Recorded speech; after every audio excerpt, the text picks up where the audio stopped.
loi juridique, c'est l'État sénégalais qui est responsable de ces applications.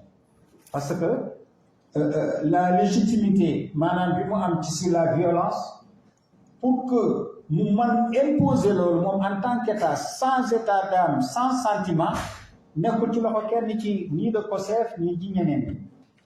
Donc ñi nga xam ne tey lii dafa am solo parce que xam nga le droit man bi ma njëkkee di jàng man xam nga ñun dañ lay jàngal lépp ci daara yi mais bi ma demee bay war a def spécialisation may waxtaan dama daje ak un grand religieux bi ma ko kiiyee ma posé ko question ma ne ko ñun dañu jàng droit islamique mais dañuy gis ne dafa am benn genre dichotomie entre parce que la classification des sciences ni mu faudrait en Occident faudrait wul ci daara yi parce que fii dafa am méthodologie la pensée critique jiital les sciences rationnelles argumentaires fait nag la mémorisation la ñuy jiital sur les kii religieuses donc loolu aussi dafay freiner la réflexion ma ne ko léegi lan la ñuy xaar ci les philosophes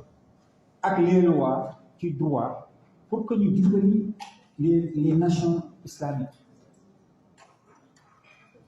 ma ne ko parce que droit mënul dem bàyyi philosophie ak sociologie ak histoire yooyu ñoom ñooy ànd léegi nag bu fekkente ne nii état bi moom dafa bëgg a jël rek di signer sans pour mu dem ci ñi nga xam ne ñoom ñooy les spécialistes du droit théoriciens yeeg praticiens yi ak ñu demee noonu mu mën a def la part des choses entre les historiens du droit xam nga bokkul ak les juristes tu vois mu jël xam-xamu ñooñu jëfandikoo kooku dañuy yaakaar ne imam bi moo def loolu wala prélat bi muy chrétien bi fekk non c'est l'état parce que am na loo xam ne lu ko war a dëgg la donc rapidement rek damay def wax li nga xamante ne mooy tubaab bi nga xam ne comme ci laa ko bind mooy gën a clair pour di renforcer monsieur le juge te yéen it ci tubaab ngeen gën a mën a comprendre yenn concept yi bi jiitu mooy après avoir remercié l'assistance en particulier madame la directrice, je voudrais juste aborder ce thème, c'est-à-dire intitulé Notion de droit de l'homme en islam, définition, comme ce qu'il a fait, historique, généralité, caractéristiques et principes fondamentaux, notion d'abus et de violence en droit de l'homme et mécanismes y compris ceux spécifiques aux femmes et aux enfants, rôle de l'État dans la mise en œuvre si c'était dans un État islamique religieux. Donc, en islam, les droits de l'homme sont perçus comme des privilèges divins accordés à l'homme pour honorer sa dignité, parce que la dignité n'a pas de couleur.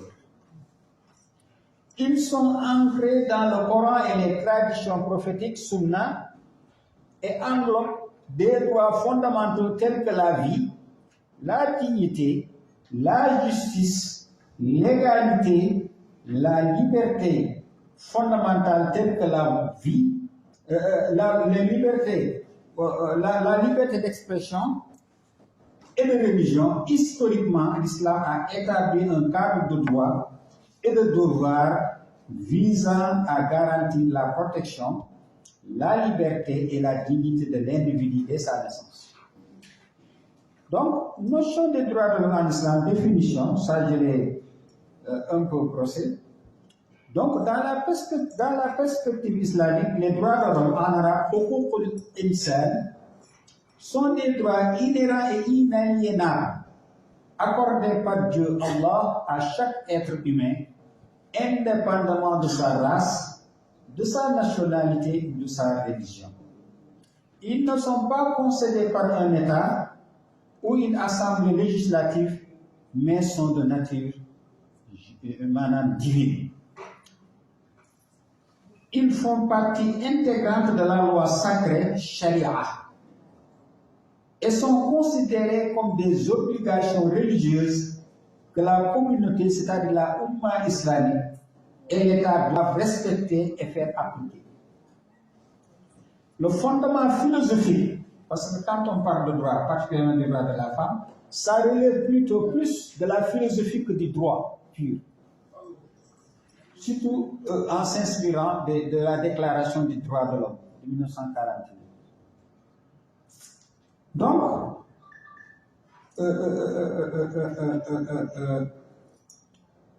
le fondement philosophique est que l'humanité a été créée par un créateur unique. C'est celui qui a créé le Bambara, le Serer, le Wolof, mais également le Peul. Ce qui confère une dignité égale et sacrée à chaque individu, ce qu'on appelle karama, c'est-à-dire la dignité. Historique. L'émergence, sur le plan historique, l'émergence des droits de l'homme en islam est intrinsèquement liée à la révélation coranique, al-Wahi, et à la mission du prophète Muhammad, Risalatul Muhammadiyya. Au 7e siècle, il y avait essayé une révolution coranique dans une société arabe pré-islamique, jahiliya, marquée par l'oppression tribale, l'esclavage, l'enterrement des filles vivantes et l'absence de droit pour les femmes. L'islam a apporté un changement radical. Le discours d'ailleurs du noble prophète Muhammad sallallahu alayhi wa sallam en 632, considéré comme une première charte des droits humains en islam, il énonce clairement l'inviolabilité de la vie, des biens et de l'honneur. Je pense que ça, même le droit positif actuellement, le fondement, ce sont les trois liés du fondement du droit positif. C'est la préservation de la vie, des biens et des personnes, de l'honneur. Donc, de chaque personne, l'égalité entre les hommes, quand on dit homme, c'est homme et femme, et l'abolition des privilèges raciaux et tribaux.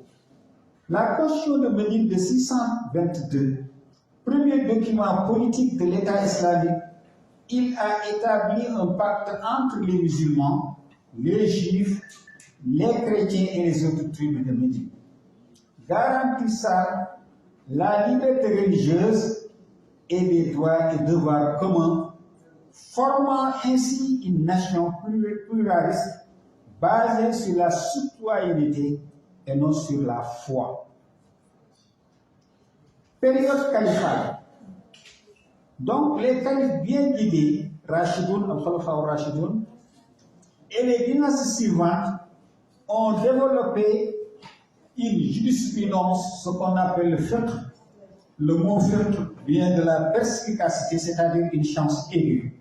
C'est ça même la force du droit, mais également sa pertinence.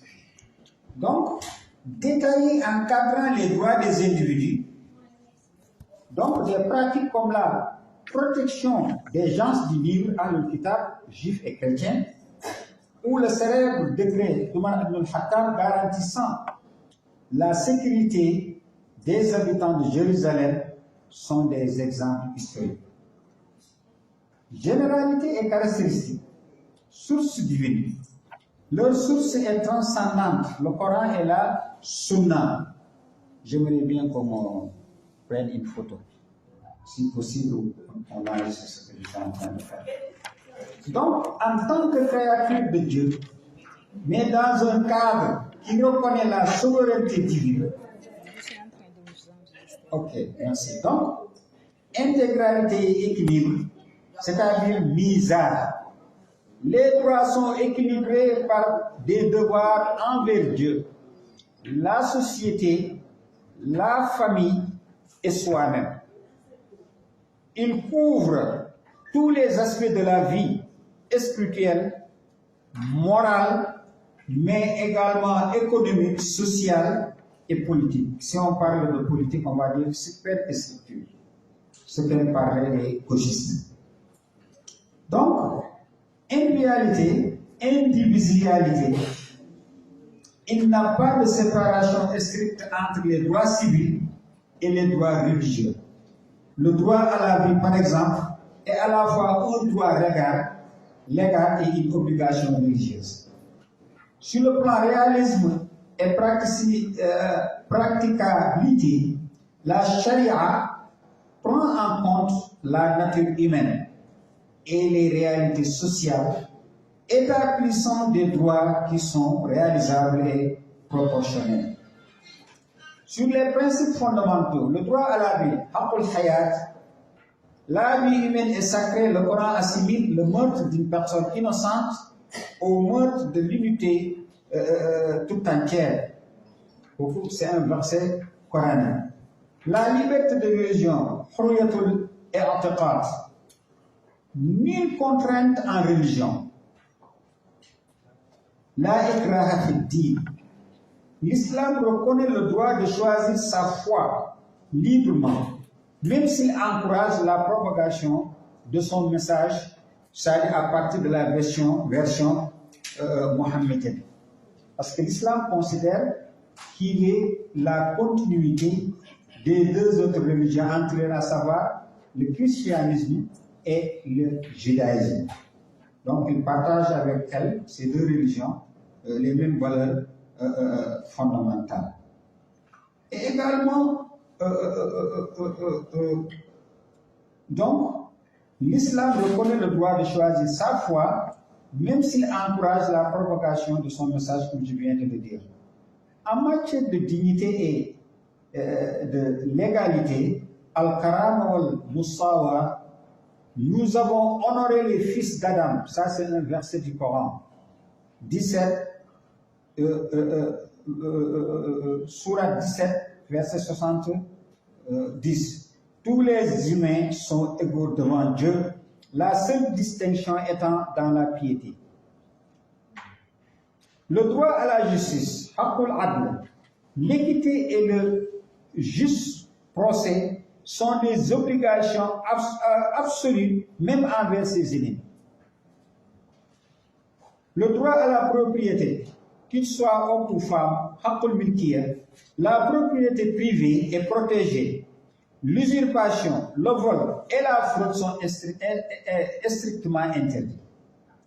La protection de l'intellect et de la descendance, cela implique l'interdiction des substances intoxicantes, protection de l'intellect et la mise en place de lois sur le mariage et la famille pour protéger la lignée. Le droit à la solidarité sociale. La charité, c'est-à-dire la zakat, est un pilier de l'islam instituant un droit pour les peuples sur la richesse des nantis. Notion d'abus et de violence.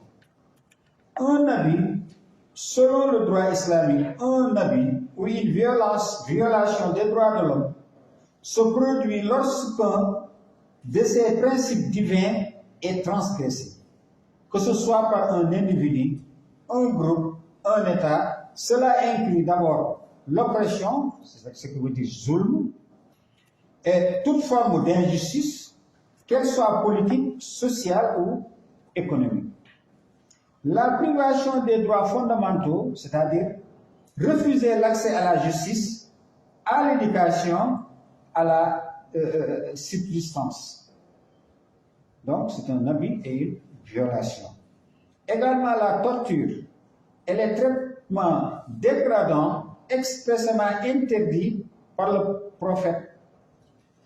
La calomnie et l'atteinte à l'honneur considérés comme des péchés majeurs dans l'islam. Mécanisme de protection.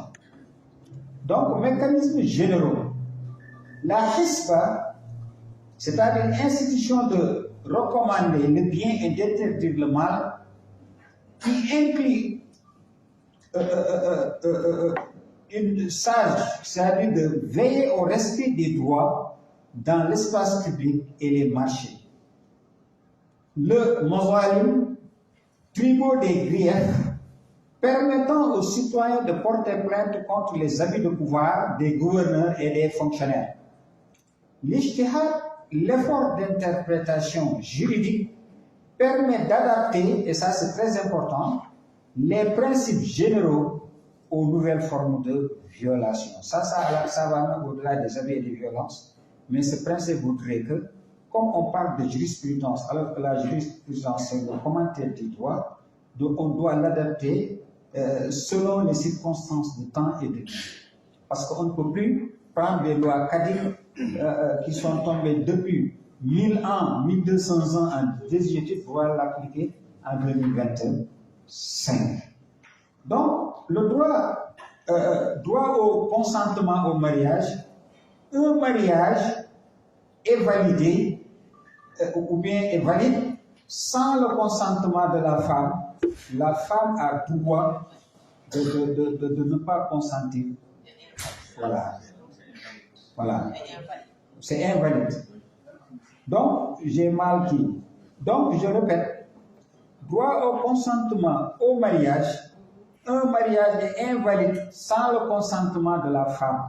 Ça, c'est un hadith qui est rapporté par beaucoup de muhaddis.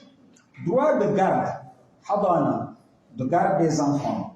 La mère a la priorité pour la garde des enfants, des jeunes enfants, en cas de séparation. Mécanisme spécifique aux enfants. Droit à la vie. On parle de femme. On ne peut pas être mère sans pour autant être femme d'abord. Ça, on parle du droit, hein, du pur droit. Donc, droit, comment on dit encore? Droit à la vie et à la protection. L'infanticide, surtout les filles, est sévèrement condamné.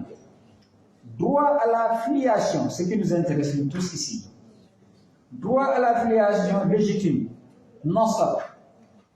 La préservation de la lignée de l'enfant est primordiale. Droit à l'entretien et aux soins. Le père est financièrement responsable de l'enfant. Droit à l'éducation et à une éducation vertueuse. Les parents sont responsables de l'éducation morale et religieuse de l'enfant. De l'enfant. Les parents sont responsables de l'éducation morale et religieuse de l'enfant, de leur descendant. Droit à la clémence et à la protection contre les abus. Le prophète sallallahu alayhi wa sallam a dit, a montré un grand amour et une grande douceur envers les enfants. Rôle de l'État dans la mise, donc je conclue, rôle de l'État dans la mise en œuvre, l'État islamique ou la Khalifa est le garant principal de la mise en œuvre des droits de l'homme. Son rôle est celui de vicaire, Khalifa de Dieu sur terre pour établir la justice. Application de la loi. Le premier devoir de l'État est d'appliquer la loi islamique dans son intégralité, car elle incarne ses droits. 2. Garant de la justice et de l'équité.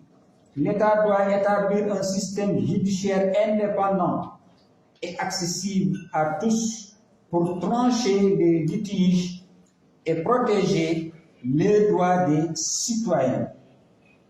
3. Protection des libertés fondamentales.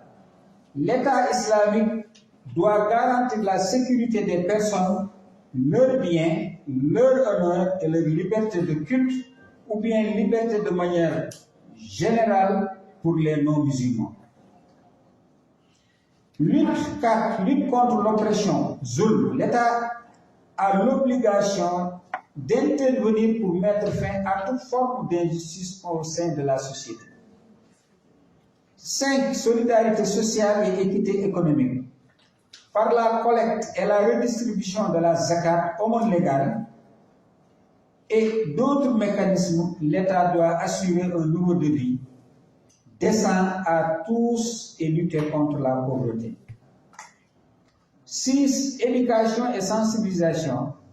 l'État doit éduquer la population sur ses droits et devoirs tels que définis par l'islam. Donc, en conclusion, la conception islamique des droits de l'homme offre un cadre complet et intégré, ancré dans la foi. Si des divergences d'interprétation et des écarts de mise en pratique existent dans le monde musulman, surtout contemporain, les principes fondamentaux restent une référence puissante pour les réformateurs et les défenseurs des droits au sein des sociétés musulmanes. Donc, ce que je voudrais vraiment, un grand merci à Imam. Je dis l'appeler Imam intellectuel parce qu'on a une mauvaise